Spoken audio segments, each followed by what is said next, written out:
Calica Studio Ada.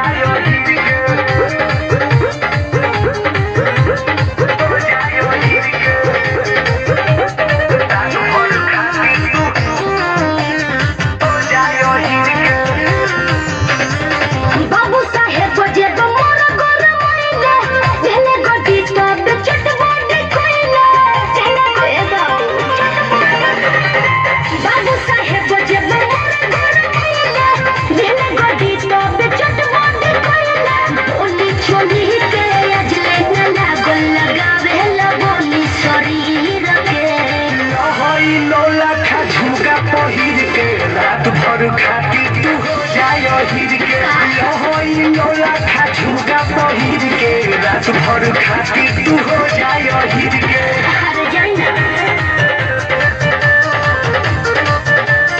हो जाय हिर के रात भर खाती तू हो जाय हिर के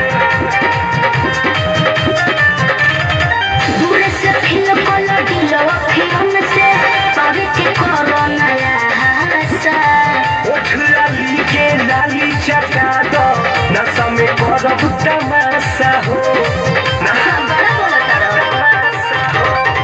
दूर से फिल कोला दिलवा फिरन से पावे के कोरोना आशा ओठ लाली के लाली चटा दो नशा में करब तमाशा हो पंडित जी तो लहिले कुछ नहीं पहिले चल गइले वो पीर के लहई लौला खा झुमका पहिर के रात भर खातिर तू हो जाय हिर के लहई लौला खा लहंगा पहिर के रात भर खातिर तू हो जाय हिर के हो जाय हिर के रात भर खातिर तू हो जाय हिर के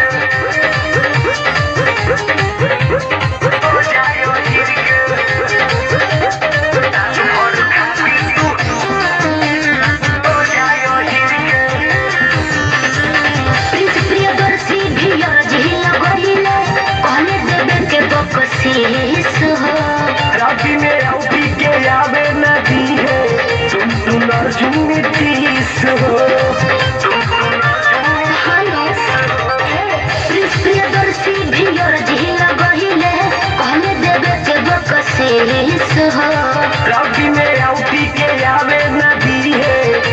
तुम सुनील मनीष हो सचिन रोहन मन के मनाली बुझतनी हम पीर के लहई लौला खा नथिया पहिर के रात भर खातिर तू हो जाय हिर के लहई लौला खा नथिया पहिर के रात भर खातिर तू हो जाय हिर